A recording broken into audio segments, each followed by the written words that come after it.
Corona vaccination की तैयारियों को लेकर प्रधानमंत्री नरेंद्र मोदी इस वक्त देश के तमाम राज्यों के मुख्यमंत्रियों के साथ एक वर्चुअल मीटिंग कर रहे हैं। प्रधानमंत्री मोदी 16 जनवरी को देश भर में वैक्सीनेशन शुरू होने से पहले राज्यों की क्या तैयारियां हैं उसका जायजा ले रहे हैं। यूपी में ड्राई रन का आज 3rd राउंड हुआ। इंडिया टीवी के संवाददाता रुचि कुमार ऑन द स्पॉट मौजूद थी। क्या नतीजा रहा इस ड्राई रन का, देखिए रुचि कुमार की इस रिपोर्ट में। 16 तारीख को जब कोरोना का वैक्सीनेशन शुरू होगा तो यूपी के 850 सेंटर्स पे वैक्सीन लगाई जाएगी। लखनऊ में 61 जगह लगाई जाएगी। इसके लिए आज तीसरा ड्राई रन हो रहा है। यूपी में 1500 सेंटर्स में ये ड्राई रन हो रहा है, जिसमें ग्रामीण इलाके भी शामिल हैं। लखनऊ में 61 जगह ये ड्राई रन चल रहा है। लखनऊ में सिर्फ 51,000 स्वास्थ्य कर्मियों को ये वैक्सीन लगाई जाएगी। ये लखनऊ का किंग जॉर्ज मेडिकल यूनिवर्सिटी है और यहाँ पे ड्राई रन सुबह से चल रहा है। जो डॉक्टर्स हैं, यहाँ के हेल्थ वर्कर्स हैं, उनको वैक्सीनेशन का काम किया जा रहा है। लखनऊ के डीएम अभिषेक प्रकाश यहाँ पे आए हैं, पूरा तैयारी देख रहे हैं। किस तरह की तैयारी आप लोगों की है वैक्सीनेशन? देखिए, वैक्सीनेशन के लिए आज फाइनल ड्राई रन 11 जनवरी को लखनऊ के सारे 61 जो हमारे सेंटर्स हैं, जिसमें हमारे 200 बूथ्स हैं, जहां पे 200 सेशन चलेगा, इसमें पूरी करी जा रही है।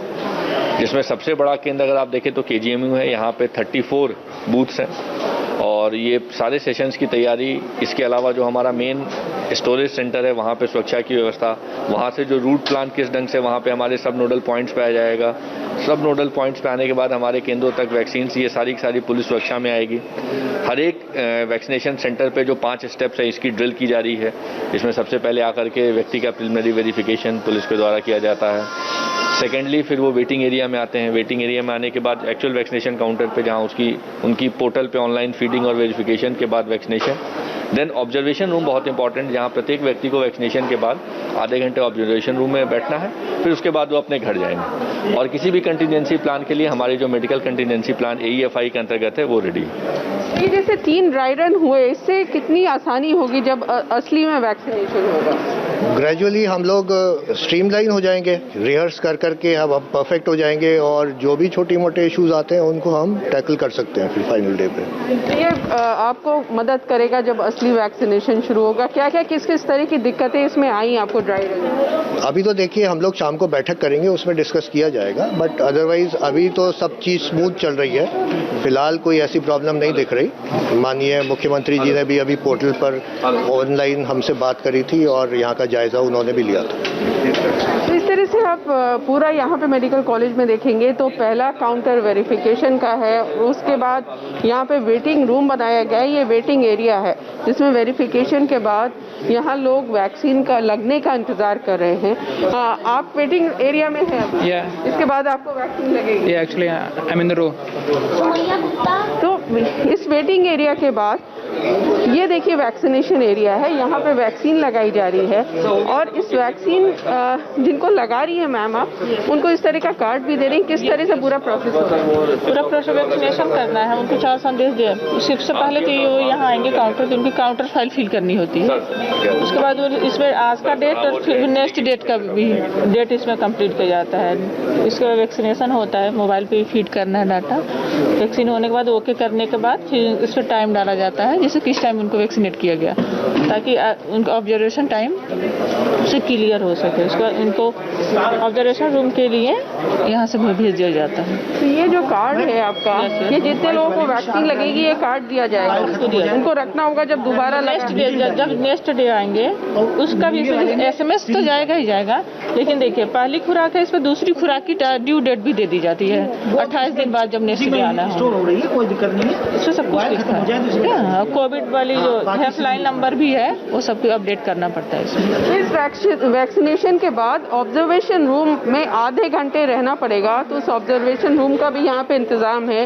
तो पूरी तैयारी है। लखनऊ में, यूपी में करीब 9 लाख हेल्थ वर्कर्स हैं जिनको पहले राउंड में ये वैक्सीन लगाई जाएगी।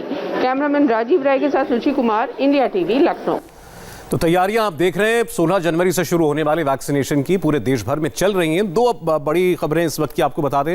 एक तो प्रधानमंत्री की एक वर्चुअल समिट आप कह सकते हैं सारे मुख्यमंत्रियों के साथ, वो इस वक्त जारी है और वो कभी भी उनका भाषण जो है उनका संबोधन शुरू होगा। और दूसरा एक खबर अभी देवेंद्र आपको दे रहे थे कि सीरम इंस्टीट्यूट ऑफ इंडिया को औपचारिक तौर पर भारत सरकार की तरफ से 11 मिलियन यानी कि 1 crore 10 lakh Covishield vaccine doses का दिया जा चुका है। देवेंद्र, दरअसल इसको लेकर भी कुछ लोगों ने कंट्रोवर्सी खड़ी करनी शुरू की थी जब सीरम इंस्टीट्यूट ने यह बताया कि उसके पास लगभग 5 करोड़ डोजेस तैयार हैं स्टॉक में, उन्हें बस ऑर्डर का इंतजार है। तो कुछ लोगों ने कहा अब तक भारत सरकार ने ऑर्डर प्लेस ही नहीं किया है, तो भले औपचारिकता रही हो लेकिन वो भी अब पूरी कर ली गई। जी हाँ, निश्चित तौर पे, और क्योंकि ये एक महज औपचारिकता थी तो इसलिए बाकी सारी प्रक्रियाओं को करने के साथ ही इसको किया जाना था। और जाहिर तौर पे जहाँ विवाद होना होता है वो होता है, लेकिन पूरे सरकार की तैयारियों की अगर बात कर रहे हैं तो उसमें एकदम फोकस्ड अप्रोच दिख रहा है सौरभ। और शुरू से आप देखें इस पूरे प्रोसेस को तो ऐसा लगता है कि सरकार को भली भांति ये एहसास है, जो कि लाजमी सी बात है कि इतनी बड़ी आबादी का अगर वैक्सीनेशन करना है तो इसमें बहुत सारे चैलेंजेस आएंगे। जब इसको लेकर भ्रम या राजनीति करने की कोशिश की गई तब भी हमने सरकार के सूत्रों को टटोला तो इस बात को लेकर वो कोई बहुत ज़्यादा परेशान नहीं दिखे जो आला सोर्सेस थे वो, बल्कि वो ये बता रहे थे कि इन सारी चीज़ों का उन्हें अंदाज़ा है। साथ ही साथ इस बात का भी अंदाज़ा है कि आबादी का कोई एक हिस्सा हो सकता है जो कि शुरू में थोड़ा भ्रम में पड़े, क्योंकि हमेशा वैक्सीनेशन को लेकर ऐसा होता है। और पल्स पोलियो का भी उदाहरण उन लोगों ने दिया था सरकार के बड़े सोर्सेस ने कि किस प्रकार से उसमें भी ये भ्रम फैलाने की कोशिश की गई थी। लेकिन उन सारी चीज़ों को दूर करने के लिए क्या क्या किया जाना चाहिए, क्या क्या किया जा सकता है, उस बात को लेकर जो अप्रोच है, जो प्लान है, वो बहुत फोकस प्लान बनाया गया। और जैसा कि मैंने पहले आपको बताया था कि टेक्नोलॉजी का इस्तेमाल इसी लिहाज से किया गया था ताकि किसी प्रकार की कोई चूक ना हो।